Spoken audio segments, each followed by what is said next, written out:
'Cause I just wanna go to the deep end. I just wanna guys कैसे हैं आप सब। इस वीडियो में फ्रेंड्स हमारे पास है Redmi का 9A स्पोर्ट। इस फोन के बेस्ट अमेजिंग फीचर के बारे में आपको इस वीडियो में बताने वाला हूं, जो कि जान के आपको काफी अच्छा लगेगा और अपने फोन को और अच्छे से यूज भी कर पाएंगे। तो चलिए फ्रेंड्स क्या रहने वाले हैं सब कुछ आपको जानना है तो वीडियो को देखते रहिए। तो चलिए फ्रेंड्स वीडियो को शुरू करते हैं। चलते हैं फोन की सेटिंग के अंदर, फोन की सेटिंग को ओपन कीजिए। अब आपको यहाँ से हल्का सा स्क्रॉल करके देखने को मिलेगा लॉक स्क्रीन। सिंपल यहाँ क्लिक करेंगे, ऊपर से दूसरे नंबर पर राइज टू बैक इस वाले फीचर को इनेबल कर लीजिए। आप मान लीजिए काम कैसे करता है, चलो जानते हैं। चलिए यहाँ से आपका फोन टेबल पर रखा है इस तरीके से। अब जब इसको इस तरीके से उठाएंगे तो आपकी स्क्रीन है वो ऑन हो जाएगी। देख सकते हैं ऑटोमेटिक स्क्रीन ऑन हो जाती है। तो इस तरीके से फ्रेंड्स आपका ये वाला फीचर काम करेगा। वापस से अगर टेबल पर रखते हैं अपने फोन के लिए तो स्क्रीन ऑफ भी हो जाती है। तो फ्रेंड्स ये वाला फीचर कुछ इस तरीके से आपका काम करता है। अब आपको यहाँ पे कई और भी अलग अलग फीचर देखने को मिल जाते हैं जो कि काफी अमेजिंग है और काफी अमेजिंग तरीके से आपका फोन भी होने वाला है। तो यहाँ पे आपको देखने को मिलेगा double tap to back turn off screen. इसको वाले फीचर को आप इनेबल कर लेते हैं तो आपकी स्क्रीन ऑन ऑफ होती है। आप इसको ऑन करना चाहते हैं तो डबल टैप कर दीजिए तो आपकी स्क्रीन इस तरीके से भी ओपन हो जाएगी। अब आपको नीचे की ओर कुछ और भी फीचर देखने को मिलेंगे जैसे कि back to lock screen for notification. अगर आपके फोन पे कोई नोटिफिकेशन वगैरह आएगी तो जो आपकी स्क्रीन है वो ऑन हो जाती है। अगर आप इसको नहीं चाहते आपकी स्क्रीन ऑन होना चाहिए तो यहाँ से इस वाले फीचर को आप डिसेबल भी करा सकते हैं। नीचे की तरफ आएंगे तो आपको और भी फीचर देखने को मिलेंगे जैसे कि आपके लॉक स्क्रीन फॉर्मेट है। यहाँ पे आप अपने फॉर्मेट को चेंज कर सकते हैं जो कि आपके लॉक स्क्रीन पे आपको शो कराया जाता है। जैसे क्लॉक इस समय आपके इस तरह से शो होती है, आप इसको इस तरीके से भी शो करा सकते हैं। ये काफ़ी अच्छी क्लॉक से आपको देखने को यहाँ पे मिल जाएंगी। जो मर्जी चाहे आप उसको सेलेक्ट कर पाते हैं। इस फोन में फ्रेंड्स अभी आप देख सकते हैं आपको जो कंट्रोल्स बार है ये ओल्ड वाला आपको देखने को मिलता है। नया वाला आपको सेलेक्ट करना है तो उसके लिए फ्रेंड्स सेटिंग में जाएंगे और सेटिंग में जाने के बाद आपको यहाँ से स्क्रॉल करके देखने को मिलेगा डिस्प्ले। इस पर क्लिक करना है। आपको यहाँ से फिर हल्का सा स्क्रॉल करना है। फिर आपको देखने को मिलेगा control centre and notification set. इस पर क्लिक करना है। आपको नीचे की ओर स्क्रॉल करना है। फिर आपको देखने को मिलेगा यूज न्यू कंट्रोल सेंटर। इस पर क्लिक कर दीजिए। इस पर क्लिक करने के बाद अब आप अपने कंट्रोल को ओपन करेंगे तो यहाँ देख सकते हैं आपको नया वाला कंट्रोल्स बार आपको देखने को मिल जाएगा। इस तरीके से आपको कंट्रोल्स देखने को मिलेंगे। नोटिफिकेशन ओपन कराने के लिए आपको यहाँ क्लिक करना होता है और इस तरीके से आपकी नोटिफिकेशन यहाँ पे देखने को मिल जाती है। तो अगर फ्रेंड्स आप इस फोन में अपने नेट स्पीड को शो कराना चाहते हैं अपने स्टेटस बार में तो यहाँ आपको देखने को मिलेगा शो कनेक्शन स्पीड। इस पर क्लिक करा के आपकी नेटवर्क स्पीड स्टेटस बार में शो होना शुरू हो जाती है। इसके बाद आपको नीचे की ओर देखने को मिल जाता है एडिट करंट नेम। इस पर क्लिक करेंगे तो आपका जो सिम नेम है उनको भी आप चेंज कर सकते हैं यहाँ पर क्लिक करा के बहुत आसानी से। अब आपको नीचे की ओर देखने को मिल जाता है बैटरी इंडिकेटर। आप इस फोन में अपने दो टाइप से इंटीग्रेट करा सकते हैं अपनी बैटरी के लिए। जो में जैसे कि आप देख सकते हैं आपकी बैटरी परसेंटेज बेस्ड आपका जो बैटरी आइकन, इसी के साथ बैटरी आइकन के अंदर आपकी बैटरी परसेंटेज, इसके बाद आपको एक और ऑप्शन देखने को मिल जाता है जो कि ये वाला आपका बैटरी आइकन ही है। तो ये भी आपको सेलेक्ट करने का ऑप्शन देखने को मिल जाएगा। जो मर्जी चाहे आप उसको भी सेलेक्ट कर सकते हैं। इस फोन के अंदर फ्रेंड्स आपको बहुत सारे शॉर्टकट्स देखने को मिल जाते हैं जो कि आप अपने बटनों से एक्सेस कर सकते हैं। उसके लिए फ्रेंड्स आपको सेटिंग में जाना होगा और उनको अपने हिसाब से मैनेज भी करा सकते हैं। तो सेटिंग में जाने के बाद आपको यहाँ से स्क्रॉल करना है। फिर आपको देखने को मिलेगा यहाँ पे एडिशनल सेटिंग। इस पर क्लिक करेंगे। एडिशनल सेटिंग पर क्लिक करने के बाद आपको देखने को मिल जाता है यहाँ पे बटन शॉर्टकट। तो सिंपल हम इस पर क्लिक करने के बाद आपको सबसे ऊपर की ओर देखने को मिलेगा पहले लंच कैमरा। इस पर क्लिक करेंगे। अगर आपको यहाँ पे देखने को मिल जाते हैं कई अलग अलग फीचर जैसे कि आपको देखने को मिलेगा double press the power button. अरे ये वाला फीचर को आप यहाँ पे सेलेक्ट कर देते तो आप दो बार प्रेस करेंगे अपने पावर बटन के लिए तो आपका कैमरा ओपन हो जाएगा। इसके बाद आपको नीचे की ओर कोई और भी फीचर यहाँ पे देखने को मिल जाते हैं जैसे कि long press to home button. अगर आप इस पर सेलेक्ट कर देंगे तो आपका जो बटन है होम वाला है इसको आप लॉन्ग टाइम प्रेस करके रखेंगे तो आपका जो कैमरा है वो भी ओपन हो जाएगा।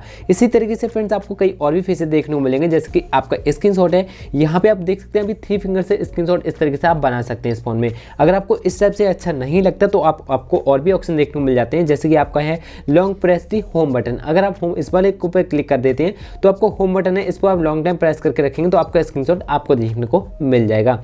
इसी तरीके से कई और भी फीचर हैं जैसे कि long press to menu button, इसी तरीके से आपका लॉन्ग प्रेस बैक बटन, आपका पावर प्लस आपका होम बटन, ये सब आपको फीचर यहाँ पे देखने को मिल जाते हैं। इनको आप अपने हिसाब से सेलेक्ट कर सकते हैं। इसके बाद आपको देखने को मिलेगा टर्न ऑन टॉर्च। इस पर क्लिक करेंगे तो आपको ये भी फीचर काफी अच्छे देखने को मिल जाते हैं जैसे कि double press to power button. अगर आप डबल प्रेस करेंगे अपने पावर बटन को तो आपकी फ्लैश लाइट ओपन होना चाहिए तो ये भी सेलेक्ट कर सकते हैं। इसके बाद आपको देखने को मिलेगा long press to home button. ये फिर आप ही अपने हिसाब से सेलेक्ट कर सकते हैं, जो कि आपको सभी टाइप के यहाँ पे फीचर देखने को मिल जाएंगे।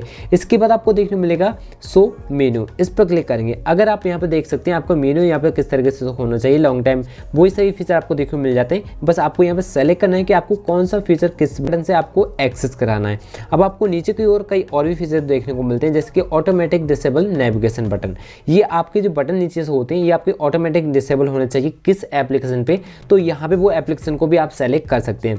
इस फोन में अपने नेविगेशन को हाइड करना चाहते हैं तो वो भी कर सकते हैं। उसके लिए आपको देखने को मिलेगा फुल स्क्रीन डिस्प्ले, जो कि आपको एडिशनल सेटिंग में ही देखने को मिलता है। इस पर क्लिक करेंगे आपको देखने को मिलेगा फुल स्क्रीन जेस्चर्स, इस पर क्लिक करके आप अपने नेविगेशन को हाइड करा सकते हैं। तो आप देख सकते हैं आपकी नेविगेशन यहाँ से हाइड हो चुकी है। इस फोन में फ्रेंड्स आपको कॉल रिकॉर्डिंग का भी सपोर्ट देखने को मिलता है। उसके लिए अपने डायलर को आप ओपन कीजिए, आपको देखने को मिलेगा ऊपर सेटिंग का आइकन, इस पर क्लिक करना होता है। तो आपको देखने को मिल जाएगा यहाँ पे कॉल रिकॉर्डिंग, इस पर क्लिक करने के बाद आप ऑटोमेटिक कॉल रिकॉर्ड करना चाहते हैं तो यहाँ वाले फीचर को इनेबल करा के आप ऑटोमेटिक कॉल को चालू कर सकते हैं। इसी तरीके से आपको देखने को मिलेगा सेलेक्टेड नंबर, इस पर क्लिक करते हैं तो आपको नीचे को देखने को मिलेगा अननोन नंबर, इसके आप इनेबल करेंगे यहाँ से तो आपको उन नंबर की कॉल रिकॉर्ड होगी जो कि आपके इस फोन में सेव नहीं होते हैं। तो उन नंबर की आप केवल कॉल रिकॉर्डिंग कराना चाहते हैं जो आपके फोन में सेव नहीं है, तो इस वाले फीचर को इनेबल करा के आप वो भी सेलेक्ट कर सकते हैं। किसी नंबर की एक ही कॉल रिकॉर्डिंग करना चाहते हैं या फिर 2-4 नंबर की ही केवल रिकॉर्डिंग करना चाहते हैं आप, तो यहाँ पे आपको देखने को मिलेगा कस्टम लिस्ट, इस पर क्लिक करा के आप वो भी सेलेक्ट कर पाएंगे कि आपकी किस किस नंबर की कॉल रिकॉर्ड यहाँ पे होना चाहिए। अब आपको नीचे की ओर कई अलग अलग फीचर देखने को मिल जाते हैं, जैसे कि आपको देखने को मिलेगा यहाँ पे एडिशनल सेटिंग, इस पर क्लिक करेंगे। अब आपको देखने को मिलेगा क्विक डायल, इस पर क्लिक करना होता है। आपको क्विक डायल यहाँ पे 1 से लेकर 9 तक देखने को मिल जाएंगे। तो यहाँ से आप किस नंबर से कौन सा नंबर यहाँ पे डायल कराना चाहते हैं तो वो सेलेक्ट करा के आप वो भी कर सकते हैं। आपको नीचे की ओर कोई और भी फीचर देखने को मिल जाएंगे, जैसे कि आपका है ऑटोमेटिक रीडायल। अगर आपका ये कोई नंबर ऐसा होता है जो डायल करते हैं तो आपका वो मतलब रिसीव नहीं हो पाता है, तो ऑटोमेटिक वो नंबर आपका डायल हो जाएगा अगर आप इस वाले फीचर को इनेबल कर लेते हैं। इसके साथ ही फ्रेंड्स आपको यहाँ से फिर बैक आना होगा। अब आपको यहाँ पे कई और भी फीचर देखने को मिल जाएंगे, जैसे कि आपका ऑटोमेटिक आंसर, यहाँ से क्लिक करके आप पहले इसको इनेबल कीजिए। अब आप यहाँ पे सेलेक्ट कर सकते हैं कि आप किस टाइप की ऑटोमेटिक कॉल आंसर करानी है, जैसे कि आपके हेडफोन लगी हुई है तब आपकी कॉल ऑटोमेटिक आंसर होना चाहिए, या फिर आपकी ब्लूटूथ लगा होना चाहिए तब आपकी ऑटोमेटिक कॉल आंसर होना चाहिए, या फिर इन दोनों में ही आपकी कॉल यहाँ पे आंसर हो जाना चाहिए। तो ये भी आप सेट यहाँ पे कर सकते हैं। उसकी टाइमिंग भी आप सेट कर सकते हैं, यहाँ पर क्लिक करा के आप 5-10 सेकंड को भी सेलेक्ट कर पाते हैं। अब आपको यहाँ से फिर से बैक आना है, फिर आपको यहाँ से देखने को मिल जाएंगे ब्लॉक्स लिस्ट, इस पर क्लिक करा के आप चेक कर सकते हैं कि आपने इस फोन में कौन कौन से नंबर के लिए ब्लैक लिस्ट में डाल रखा है, और यहाँ पे कोई और नंबर को ऐड करना चाहते हैं ब्लैक लिस्ट के लिए तो यहाँ से उन नंबर को भी आप ऐड करा सकते हैं। अगर आप इस फोन में एप्लीकेशन को लॉक करना चाहते हैं तो वो भी कर सकते हैं। उसके लिए फ्रेंड्स अपने फोन की सेटिंग को ओपन कीजिए, यहाँ से फिर आपको स्क्रॉल करना है, स्क्रॉल करके आपको देखने को मिलेगा यहाँ पे ऐप्स, इस पर क्लिक करके आपको सबसे नीचे की ओर देखने को मिल जाता है ऐप लॉक, इस पर क्लिक कराना है आपको। तो यहाँ क्लिक करा के आप इस फोन में ऐप लॉक को भी लगा पाएंगे। अगर एप्लीकेशन को हाइड करना है तो यहाँ पे आइए और आपको देखने को मिल जाएगा फिर से ऐप हाइड, यहाँ पर क्लिक करा के आप अपनी एप्लीकेशन को भी हाइड करा सकते हैं। मैंने अलग अलग वीडियो यहाँ पे बना रखे हैं, आप वो भी यहाँ पे वीडियो देख सकते हैं कि आपको किस तरीके से इस फोन में एप्लीकेशन हाइड करने का ऑप्शन देखने को मिल जाएगा। तो आशा करते हैं फ्रेंड्स आपको ये अभी तक के फीचर सभी अच्छे लगे होंगे। आपको कौन सा सबसे अच्छा फीचर लगा मुझे कमेंट करके जरूर बताइए। अगर आप इस फोन की अपनी लैंग्वेज को बदलना चाहते हैं तो उसके लिए फ्रेंड्स अपने फोन की सेटिंग को ओपन करना होता है। अब आपको यहाँ से हल्का सा स्क्रॉल करना है, फिर आपको देखने को मिलेगा एडिशनल सेटिंग, इस पे जाइए। उसके बाद आपको देखने को मिल जाएगा यहाँ पे लैंग्वेज एंड इनपुट, इस पे आपको क्लिक करना है। आपको किस भाषा में ये फोन सेलेक्ट करना है तो इसके लिए आपको यहाँ क्लिक करना होता है। तो आपको यहाँ भाषा देखने को मिल जाएंगी बहुत सारी, तो आपको भाषा देखनी है, फिर उसको सेलेक्ट करने के लिए क्या करना होगा चलिए मैं आपको बताता हूँ। मान लीजिए जो आपका फोन है आप इसको हिंदी में करना चाहते हैं, हिंदी में करने के लिए सिंपली इस पर क्लिक करेंगे और तो आप देख सकते हैं आपका फोन ये हिंदी में सेलेक्ट हो जाता है। तो इस तरीके से फ्रेंड्स आप इस फोन की लैंग्वेज को भी बदल सकते हैं। ऐसा करते हैं फ्रेंड्स आपको ये वाले फीचर के बारे में जान के बहुत अच्छा लगा होगा। अगर आपको वीडियो अच्छा लगा हो तो वीडियो को लाइक शेयर और चैनल को सब्सक्राइब करना ना भूलें। तो चलिए फ्रेंड्स मिलते हैं वीडियो के साथ, तब तक के लिए good bye and take care.